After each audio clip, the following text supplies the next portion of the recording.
Allez, ben donc déjà, merci à tous. Donc, bienvenue dans cet atelier Web Gaillard un peu différent. Voilà, situation, je vais pas dire extrême, mais situation différente. Et bien, on s'adapte.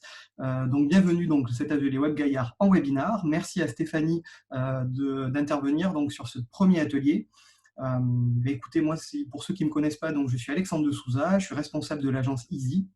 Et on organise assez régulièrement des ateliers Web and Breakfast, plutôt orientés communication digitale. Et Gaillard, alors les derniers, c'était Gaillard contre GAFA pour motiver tout l'écosystème e-commerce de Brive à lutter contre les grosses entreprises e-commerce comme Amazon ou Cdiscount. Voilà, donc avec cette initiative donc, de Web Gaillard, c'est de proposer des informations, des solutions, de l'aide, de l'accompagnement autour de la situation actuelle, de la crise sanitaire, donc Covid-19. Et donc, je vais laisser se présenter la toute première intervenante, donc Stéphanie Bouchard-Echa, qui est de Acom Expertise, qui est expert comptable, et qui va essayer de vous emmener des solutions peut-être, ou alors en tout cas vous mettre un petit point, je vais la laisser d'ailleurs dire son thème, qui est des difficultés communes, mais des sorts différents pour les chefs d'entreprise et le Covid-19. Voilà, toi Stéphanie, merci à tous, et n'hésitez surtout pas les questions-réponses. Bonjour donc à tous et à toutes. Donc Stéphanie Bouchard-Echa, expert comptable au cabinet Acom à Brive. Ça fait déjà une dizaine d'années que je suis au cabinet. Et donc Alexandre m'a proposé de faire ce premier Web Gaillard. Donc voilà, vous en aurez d'autres tout au long des jours à venir.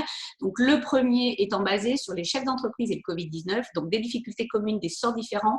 On va plutôt parler des différentes sortes de chefs d'entreprise et on parlera aussi un petit peu à la fin de l'activité partielle. On ne peut pas bien sûr tout détailler parce que 20 minutes, c'est court. Je ne pourrai pas regarder les questions pendant la présentation des différents slides, donc à la fin, je les regarderai. Veuillez m'en excuser auparavant. Alors, on commence par les indépendants. Donc, on vous a fait des petits résumés un petit peu synthétiques au niveau des tableaux. On va commencer par les revenus de remplacement. Donc, au niveau des indépendants, on a aussi bien des commerçants, des artisans commerçants, des micro-entrepreneurs, des professions libérales ou les professionnels de santé. À chaque fois, on décline les 4 cadres. Après, on verra les gérants majoritaires, les salariés assimilés. Voilà. Donc, au niveau des revenus de remplacement, donc vous en avez 4 types. L'arrêt maladie qui est lié au Covid, l'arrêt de travail, garde d'enfants, le fonds de solidarité et le chômage partiel. Donc, comme vous pouvez voir au niveau du tableau, concernant l'arrêt maladie lié au Covid, vous voyez que la plupart du temps, vous êtes indemnisé dans tous les cas, des indemnisations différentes. Et au niveau des professions libérales, si vous êtes CIPAB, vous n'avez pas droit aux indemnités journalières, sauf s'il y a un risque avéré.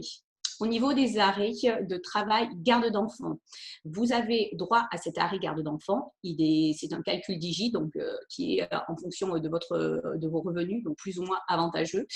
Il n'y a pas de délai de carence, aucun, à part un délai de carence de 3 jours au niveau des professionnels de santé. Et la première indemnisation pour les professionnels de santé est à partir de 72 € et après, il y en a même de 112 €. Sachant que bon, les IJ, comme je vous ai expliqué, elles sont calculées en fonction de vos revenus que vous avez déclarés les années auparavant. Concernant le fonds de solidarité, donc là, vous allez avoir des petits slides tout à l'heure un petit peu plus détaillants. Donc, celui-ci, il est de 1 500 €. Les premiers ont commencé à le toucher hier, c'était à partir du 6 avril et c'est avéré. Nous avons eu déjà des clients qui l'ont perçu au niveau du bureau et qui ont bien perçu les 1 500 € s'ils remplissaient les conditions. Donc, vous y avez tous droit. Après, on va voir qu'il y a bien sûr des conditions de revenus, des doubles conditions. Et comme le gouvernement l'a dit, il n'y a que 400 000 entreprises qui auront droit au cours de la période. Et pour le chômage partiel, je suis désolée. Pour l'instant, dans votre cas, vous avez droit aucunement, à aucun, que vous soyez artisan, micro ou autre, au chômage partiel. Il n'y a que vos salariés qui peuvent prétendre au chômage partiel. Le fonds de solidarité, donc vous devez toutes l'avoir entendu parler, tous et toutes. Donc vous savez qu'il faut être en activité depuis le 1er février 2020, qu'il faut avoir un effectif inférieur ou égal à 10 salariés, que le chiffre d'affaires au niveau des recettes du dernier exercice clos doit être inférieur à 1 million €. Alors, le problème se pose surtout au niveau du bénéfice. Il faut avoir un bénéfice inférieur à 60 000 €. Jusque-là, pas de problème si vous êtes en entreprise individuelle. Vient se passer le souci quand on est gérant de SARL ou quand on est président de SAS. Dans ces cas-là, pour y avoir droit, il faut avoir un revenu inférieur à 60 000 euros. Mais quand on attend revenu inférieur, c'est revenu fiscal de référence. Et quand on est soumis à l'impôt sur les sociétés, c'est avant l'impôt sur les sociétés, il faut rajouter le salaire et rajouter vos salles sociales en tant que dirigeant ou président de SAS. Donc, tout de suite, les 60 000 euros, on peut y arriver vite.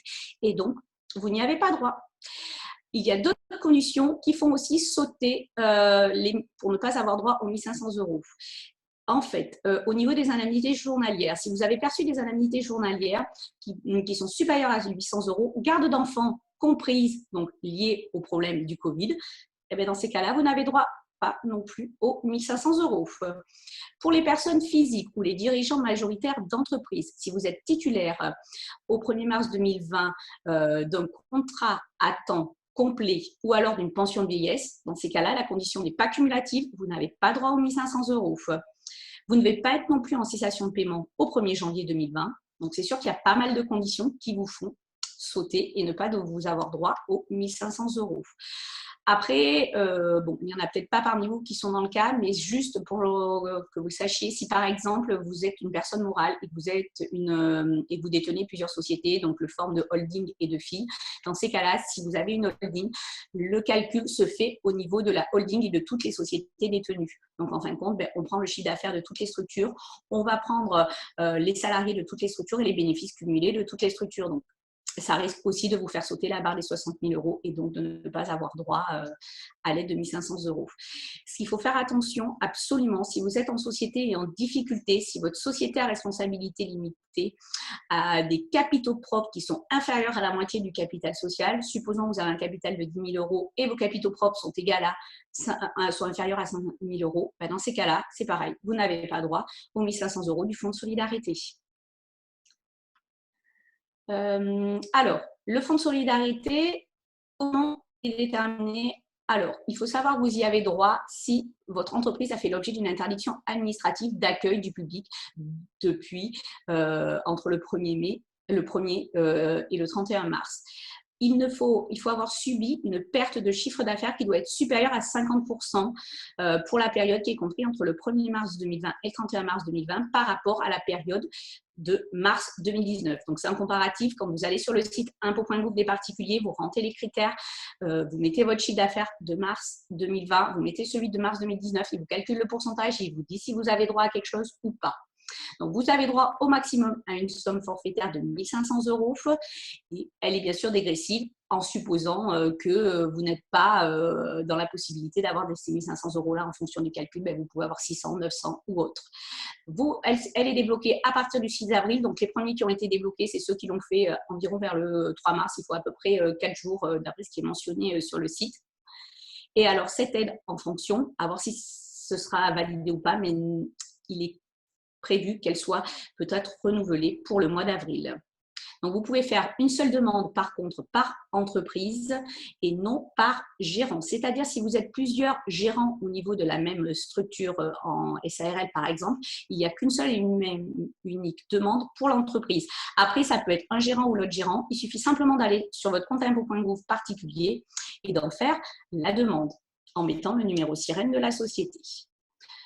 Un deuxième dispositif qui existe, donc qui est valable pour toutes les structures, c'est le prêt Le Maire, le fameux prêt BPI que tout le monde a dû entendre parler, qui est garanti au niveau de l'État jusqu'à 90%. Donc, le prêt garanti par l'État, il ne pourra pas dépasser un plafond de 25% du chiffre d'affaires 2019 constaté. Donc, c'est à peu près un trimestre d'activité. Après, vous avez des exceptions quand vous êtes des entreprises nouvellement créées. Donc, ce plafond est fixé à 2 années de masse salariale, pour avoir une idée. Il est destiné, bien sûr, aux sociétés, aux entreprises individuelles, aux exploitants agricoles, aux professions libérales, aux micro-entrepreneurs, aux associations et aux fondations. Il a une durée maximale de 5 ans et il peut être différé la première année d'1 an. Voilà. Il est donc garanti par l'État à hauteur de 90%. Il est réservé aux entreprises qui emploient moins de 5 000 salariés et qui réalisent un chiffre d'affaires inférieur à 1 million 1,5 milliard, donc vous imaginez que c'est conséquent. Les conditions de la garantie. Donc là, c'est uniquement les conditions de la garantie BPI. Vous n'avez pas de frais de dossier et vous avez un taux de garantie qui varie en fonction du nombre d'années. Donc la première année, c'est 0,25 et si vous le prenez sur des durées plus longues, c'est 0,50 ou 1% si on est sur une année 4, 5, 6. Pourquoi 6? Parce que c'est le principe que vous êtes sur une année, une durée de 5 ans plus 1, ça fait 6 ans. L'entreprise, pour en bénéficier, que vous soyez individuel ou société, vous devez vous rapprocher de votre partenaire bancaire et vous verrez avec lui les conditions. Lui, s'il a des conditions au niveau de son taux d'intérêt à vous soumettre en plus, s'il a des frais de dossier, voilà, ces différents éléments-là. Vous pouvez vous rapprocher de votre banque, sachant que demain, vous avez quelqu'un qui fait le même type, vous avez Cédric Boussac de la BNP qui va faire une conférence à 16 heures sur ce sujet au niveau des prêts garantis d'État. Voilà. La gestion des cotisations sociales. Donc, au niveau des cotisations sociales, vous devez en avoir entendu parler toutes et toutes, vous pouvez demander des reports de cotisations. Donc, elles se font automatiquement, normalement, depuis le 20 mars. Vous en avez eu au 5 avril, vous en aurez encore pour les cotisations du 20 avril, peut-être prochainement aussi pour les suivantes. Donc, globalement, vous pouvez voir que ces reports de cotisation sont valables pour les artisans, les commerçants, les professions libérales et les professionnels de santé. On va parler après des micro-entrepreneurs qui sont un petit peu différents sur ce système-là. Au niveau des remboursements de cotisation, mais normalement, vous n'y avez pas droit, à moins que votre situation soit vraiment très, très difficile. Et dans ces cas-là, il faut voir avec eux, faire un dossier spécifique pour demander. Le recouvrement des dus antérieurs, aujourd'hui, dans tous les cas, il est bloqué dans toutes les situations. Et est-ce que vous pouvez anticiper la base de déclaration de vos revenus? Tout à fait. Vous pouvez aller sur le site au niveau de la sécurité sociale des indépendants et demander une actualisation de vos revenus en disant que vos revenus 2020 vont diminuer en déclarant un montant estimatif pour minorer ce montant. Logiquement, donc pour les micro-entrepreneurs, eux, c'est différent. Vous pouvez faire des déclarations de chiffre d'affaires à zéro. Et dans ces cas-là, ça vous fera des reports de cotisations. Donc, vous serez dans le même cas que les autres, vous aurez des reports. Ces cotisations seront toujours payables, bien sûr. Alors, normalement, au niveau des reports, au niveau des artisans et des professions libérales, je ne vous l'ai pas dit, mais c'est reporté sur les mois à venir. Donc, logiquement, ils vous laissent 1 ou 2 mois de répit pour l'étaler sur la fin de l'année. Au niveau, donc, pour en revenir aux micro-entrepreneurs, donc pas de déclaration, vous pouvez faire des chiffres d'affaires à zéro. Des remboursements de cotisations, ça c'est possible, il faut le demander via le site. Le recouvrement des dus antérieurs est bloqué. Et alors, dans leur cas, on va dire dans ce cas-là, des micro-entrepreneurs, ceux qui sont normalement au prélèvement libératoire, le prélèvement libératoire se faisant sur la déclaration de chiffre d'affaires, si vous ne mentionnez pas de revenus, obligatoirement, vous n'avez pas de prélèvement libératoire qui sera appliqué sur votre déclaration. Ce qu'il faut savoir dans tous les cas, c'est qu'en fonction de ces différents types de professions, vous pouvez faire l'aide financière exceptionnelle URSSAF SSI. Cette aide financière, elle est acquise aussi bien aux artisans, aux commerçants, aux professions libérales non médicales, aussi qu'aux gérants, bien sûr, parce qu'il faut être dépendant de l'URSSAF, de Sécurité sociale des indépendants. Donc, pour la dernière condition qu'ils nous ont sortie, je suis désolée depuis hier, ça exclut beaucoup de monde. Mais en fait, si vous avez droit au fonds de solidarité de 1 500 €, vous n'aurez pas droit à l'aide financière exceptionnelle de l'URSSAF. Alors, il y a peut-être beaucoup d'entre vous qui ont déjà fait le dossier. Je ne sais pas si vous aurez droit à quelque chose, mais si vous avez droit à quelque chose, si vous versez quelque chose, sachez que cette somme, vous devez la rendre. Donc, obligatoirement, il faudra voir avec eux, vous pouvez déjà envoyer des mails en disant que vous annulez votre demande si vous avez droit aux 1 500 € du fonds de solidarité. Il n'y a pas de double cumul de ces deux aides, comme c'était prévu à l'origine. Pour y avoir droit, il faut avoir effectué au moins un versement de cotisation depuis son installation, être affilié avant le 1er janvier 2020 et être à jour au 31 décembre 2019 de ses cotisations. Être impacté de manière significative par des mesures de réduction ou de suppression d'activité, c'est-à-dire chute de trésorerie, situation sociale ou personnelle, familiale liée à des maladies, au passage à retraite, qui sont difficiles en fait. Toute difficulté est bien indiquée quand vous allez sur le site de l'URSSAF, vous téléchargez la déclaration, on vous demande si vous avez une baisse d'activité, les revenus de votre conjoint, on vous défend différents éléments qu'il faut mentionner. Et alors, cette aide, qui normalement devait être à l'origine de 1 500 €, maintenant, elle n'est accordée qu'une fourchette entre 500 et 1 000 €. Voilà. Au niveau de votre imposition personnelle, Donc, vous pouvez aller, bien sûr, tous et toutes, sur le site impôts.gouv pour adapter vos acomptes à la réalité de vos revenus. Donc, si en 2020, du fait de la crise Covid, vous ne pouvez pas prendre de salaire en mars et avril, dans ces cas-là, vous allez sur le site. Vous pouvez faire la baisse de revenus par différents systèmes, soit la modulation de votre taux passe. Vous pouvez sinon demander à reporter des paiements d'acompte d'un mois sur l'autre. Vous pouvez le faire jusqu'à 3 mois d'acompte mensuel et un acompte si vous êtes au trimestre. Donc, n'hésitez pas d'aller sur le site impôts.gouv dans la rubrique « Gérer mon prélèvement à la source ». Au niveau des gérants majoritaires de SARL, EURL, donc là, c'était juste un petit résumé. Donc, on en revient sur les revenus de remplacement. Oui, vous y avez droit au niveau de l'arrêt Covid. Vous avez droit aussi à l'arrêt de travail garde d'enfants, IJ sans délai. Le fonds de solidarité, vous y avez droit et dans la condition des 60 000 € que je vous ai bien expliqué tout à l'heure. Donc, revenu fiscal de référence avant IS, on rajoute votre rémunération et on rajoute vos cotisations sociales. Ça va vite et vous pouvez ne pas y avoir droit. Si par contre vous avez fait la demande et que vous ne devez pas en bénéficier, il faut que vous allez sur le site impôts.gouv pour demander à annuler la demande du fait qu'en fonction des conditions, vous ne pouvez y prétendre. Vous avez droit au chômage partiel pour vos salariés et pas pour vous-même. Je suis désolée. Au niveau des cotisations sociales, c'est le même principe que tout à l'heure. Vous aurez droit à un report des cotisations du 20 mars, du 5 avril, du 20 avril, voire peut-être des suivantes. Et c'est qu'un report, ce n'est pas une annulation. Donc, elles sont reportées sur les mois à venir. Et les remboursements de cotisation, c'est pas possible. Quand on dit remboursement de cotisation, c'est remboursement de cotisation si par exemple vous décidez que vous ne voulez plus les payer, qu'on vous les rembourse. Ils ne peuvent pas vous les rembourser. Ce n'est pas faisable. Ils ne vous rembourseront que des cotisations en fonction de votre revenu, si votre revenu baisse.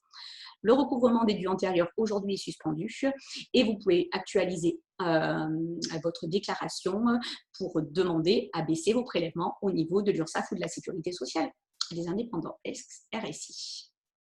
Au niveau des assimilés salariés, je vais vous définir les assimilés salariés. Donc, un assimilé salarié, c'est quoi? C'est un président de SASU ou de SAS, c'est un président de SA, directeur général ou directeur délégué, c'est un gérant non associé d'une URL et ça peut être aussi un gérant minoritaire ou égalitaire d'une SARL. Les conséquences du statut. L'assimilé salarié, il est affilié au régime général de la sécurité sociale. À ce titre, il a un bulletin de salaire. Par contre, à ce titre, toujours, même s'il a un bulletin de salaire, en cas d'arrêt maladie dûment justifié, il peut bénéficier d'indemnités journalières de la sécurité sociale qui peuvent lui être versées directement ou à l'entreprise en cas de subrogation. Il peut donc bénéficier de l'arrêt garde d'enfants de moins de 16 ans et de l'arrêt de travail pour les personnes fragiles. Voilà. Donc, par contre, la conséquence du statut, ce qu'il faut savoir, c'est qu'au niveau de l'assimilé salarié, vous ne relevez pas du Code du travail ni de la convention collective et donc vous ne cotisez pas à Pôle emploi. Donc, de ce fait-là, vous n'avez pas le droit de bénéficier du régime de l'activité partielle. Par contre, actuellement, vous pouvez, je ne sais pas si vous le savez, mais l'Ordre des experts comptables a demandé au gouvernement à titre exceptionnel de pouvoir inclure les mandataires sociaux assimilés au régime général dans le dispositif. Donc, c'est à l'étude. Donc, peut-être que vous aurez droit à quelque chose. Pour l'instant, c'est à l'étude. À voir. Et vous n'avez pas droit non plus au maintien du salaire légal et conventionnel, bien sûr. Parce que comme vous n'avez pas droit à Pôle emploi, mais vous n'avez pas le maintien de salaire légal ni conventionnel. L'Assemblée générale, c'est elle qui fixe votre rémunération et peut donc décider de la maintenir. C'est-à-dire que, par exemple, si vous percevez des IJ, vous pouvez aussi décider de maintenir en plus votre rémunération. Après, à vous de faire attention, en cas de contrôle fiscal ou surtout contrôle URSSAF, à réévaluer en cas d'arrêt maladie indemnisé. Donc voilà, il faut bien le mentionner au niveau des assemblées générales. Sinon, en cas de contrôle fiscal, il y a un risque. Donc, sachez qu'en tout cas, en tant que travailleur assimilé salarié, président de SAS, vous n'avez pas droit à l'activité partielle et à voir si la loi change. Et par contre, vous avez bien droit à l'arrêt de garde d'enfants des moins de 16 ans et vous avez aussi droit à l'arrêt à l'arrêt maladie Covid ou non Covid d'ailleurs. Et nous allons maintenant parler de l'activité partielle dans le cadre du Covid-19. Donc, l'activité partielle doit permettre aux entreprises qui font face à des difficultés économiques d'éviter les licenciements. Comment? En réduisant ou en suspendant temporairement son activité et le temps de travail des salariés. Elle permet d'adapter la durée du travail à la baisse d'activité rencontrée dans l'entreprise. Pour quelles entreprises? Donc, c'est les entreprises qui sont concernées par les arrêtés du 14 et du 15 mars 2020. Les entreprises doivent être confrontées à une baisse d'activité ou à des difficultés d'approvisionnement. Les entreprises pour lesquelles il est impossible de mettre en place ces mesures de prévention nécessaires à la protection des salariés, télétravail, gestes barrières. Attention, dans tous les cas, votre demande doit être argumentée et étayée. Argumentez-les, étayez-les, parce que nous, dans les premiers retours, on n'a pas eu des rejets, mais on a eu des demandes d'informations complémentaires. Voilà, donc là, c'est le petit schéma que vous retrouvez sur le site au niveau de l'administration. Donc, l'activité partielle qui peut être éligible, si vous êtes en secteur d'activité avec une obligation d'arrêt de fermeture, vous êtes éligible. Si vous êtes par contre en réduction ou en suspension totale d'activité liée à la conjoncture ou à un problème d'approvisionnement, vous êtes éligible. Par contre, il faut bien faire attention. Est-ce que vous avez pris des mesures de prévention nécessaires pour la protection de la santé des salariés qui peuvent être mises en place par l'employeur, télétravail, gestes barrières? Dans ces cas-là, vous êtes non éligible ou éligible en fonction du cas. Pour terminer, qui sont les salariés? Tous les salariés sont concernés, peu importe leur ancienneté, leurs conditions de la nature de leur contrat, CDI, CDD, apprenti, contrat de professionnalisation, la durée de leur travail, temps partiel, temps complet, les formalités. Donc, il faut faire attention si vous avez un comité social et économique dans les entreprises de plus de 50 salariés. Il faut recueillir l'avis des CSE. Vous avez un avis maximum de 2 mois. Vous n'avez pas de CSE et vous n'avez pas de CSE et vous auriez dû organiser l'élection. Ma demande peut-elle être acceptée? Oui, exceptionnellement. Dans quel délai? Le délai, ça, vous avez dû tous l'entendre, c'est un délai de 30 jours. Donc, à partir de la mise en œuvre de l'activité, qui peut être au 15 mars, qui peut être ultérieure au 15 mars, vous pouvez déposer rétroactivement votre demande, sachant que vous avez, entre le 15 mars et 15 avril, un délai de 30 jours pour le faire. L'administration a 48 heures pour vous répondre. Je sais qu'actuellement, c'est très long au niveau du site. Il ne faut pas hésiter à envoyer des mails pour demander où en est votre demande. Voilà. Le demande de l'activité partielle se fait sur activitépartielle.gouv. Je vous laisse le site et l'indemnisation. Donc, vous avez droit à un nombre d'heures d'indemnisation de 1607 heures jusqu'au 31/12/2020. Les indemnisations exclusivement… Ah oui, alors ça, faites bien attention. Au niveau de l'indemnisation, donc c'est exclusivement celle en dessous de la durée légale ou du contrat de travail. Les heures supplémentaires, même structurelles, ne sont pas indemnisées. Donc, ce qu'il faut savoir, c'est qu'au niveau, par exemple, des branches HCR, dans ces cas-là, la branche a accepté que l'indemnisation se fasse sur une base de 39 heures et non 35 heures. Le montant de l'allocation versée, c'est 70% de la rémunération brute calculée sur une base indemnité de congé payé du mois précédent. Attention, il y a des accords de branches plus intéressants comme la Syntec. Vous devez verser au minimum le SMIC, donc c'est 8,03 par heure, quand à la date habituelle de la paye. Comment? Alors, comment? C'est-à-dire, vous versez à votre salarié son salaire et de l'autre côté, vous serez remboursé après la déclaration. Je comptais à peu près un délai de 1 mois. Et il faut, dans tous les cas, si vous voulez si par exemple vous décidez de verser plus à votre salarié, il faudra faire une décision unilatérale pour pas qu'on vous le conteste en cas de contrôle URSSAF. Parce que vous pouvez, si vous le souhaitez, ne pas verser 70%, mais 80% à votre salarié. Par contre, le complément sera à votre charge, bien sûr. Voilà. Alors, je crois qu'il y a des petites questions. J'ai vu qu'il y avait plein de petites conversations. Alors, j'espère ne pas avoir été trop longue. Non, c'est parfait, Stéphanie, merci. J'ai essayé de faire au plus vite. Alors, je vois, j'ai déposé un dossier pour l'aide des 1500 € et je n'ai aucune réponse et aucun versement. Les impôts sont injoignables. Alors, je suppose que c'est une demande qui a été faite sur le site impôts.gouv. Normalement, alors il y a eu un problème au tout début, je sais, au niveau des adresses mail.